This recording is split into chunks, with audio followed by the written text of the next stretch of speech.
Hi, my name is Robert Gerstenecker. I'm the executive chef at Park 75 at the Four Seasons Hotel. I'm going to just kind of introduce you to our garden up in the fourth floor. We also have some bees, and we'll talk about that a little bit and how it translates into what it is we do in the restaurant. I grew up on a farm north of Toronto, a little tiny place called Sauble Beach. Was always around food in that sense. People without a lot of space, you can do anything on a terrace, even if you have just kind of a window that opens up. Herbs do really well, and I recommend people to start with basil or thyme or something like that, something that they're going to have success with so that they're going to be encouraged to kind of continue. We've repurposed these big planters. They used to be ornamental flowers and whatnot and shrubs in there, and they really haven't done very well with the drought conditions the last couple of years. So to kind of use them in the hotel, we are planting basil, lots of basil. You can see that the basil is almost 3 feet tall and is doing really well. Peppers are doing extremely well up here. It does get very hot, especially this year, so we do irrigate every day.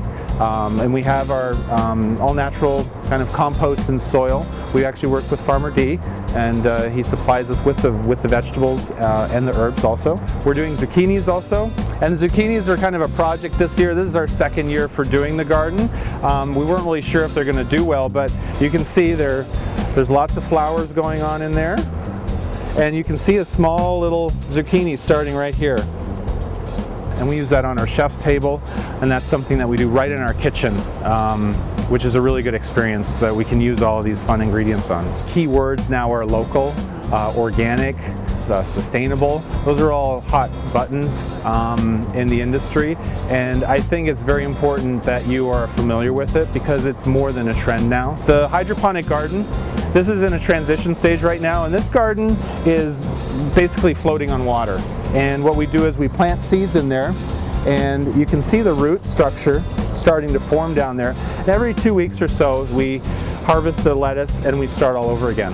And it's a really efficient way to produce lettuce. I have trouble producing lettuce up here because it does get hot, and they grow a lot faster when you're using a water hydroponic system. And then over here we've got sage, and we have beautiful oregano.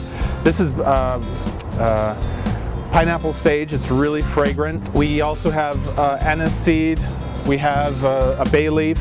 Our mint, we've actually gone through a stage where we weren't buying mint for, my gosh, it was probably about 2 months. So I cut it down, and it's starting to come up again. So it's very important to kind of let the plants rest, let them rejuvenate, especially the ones that come every year. And we did have some tomatoes. They're done. And this kind of disaster over here is a sweet potato, and they have these gorgeous purple flowers. And I don't know if you've ever seen a sweet potato before. A lot of people don't know how they grow, and they grow underneath the soil. So I planted 3 seed potatoes, and this whole disaster came out of it. And there are 5 rows here of other potatoes that I planted, and if I can find one, like the golden fingerling, the sweet potatoes have kind of taken over. See, there's a start of a small sweet potato. You see, that's the root, and then this is going to start to expand as we go along. And what I like about doing this is that you're going to get these beautiful small products.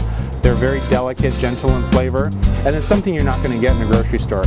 Usually they're like 1.5 pounds to 2 pounds big. So it's really fun to do this, and our guests really enjoy that. And it gives our staff downstairs an opportunity to see what's going on with it also, because not everybody grew up on a farm. Not everybody's as lucky as I am, I guess. And it makes people appreciate the process that a sweet potato has to go through, a pepper, or a tomato, whatever. So all I'm doing here is just making a little fire, and then we'll let the fire go out. And this is just to produce some smoke, because the smoke calms the bees down. What it actually does, it makes them think there's a fire somewhere, obviously, and then they go in their hive, and they eat as much honey as they can, and they engorge themselves, so they kind of leave me alone. I'm going to smoke them pretty good.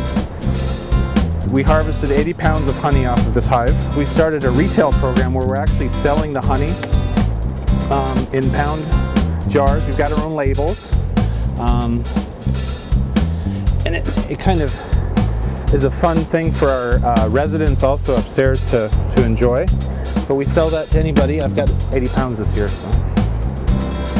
The queen actually lives down here in the bottom brood chamber, and there you're going to start seeing the bees hanging out. If you can look in there, that's honey. That little glistening part. And you can see their heads stuck in there right now because they're drinking. You can see that right there. That's delicious. Yummy, yummy.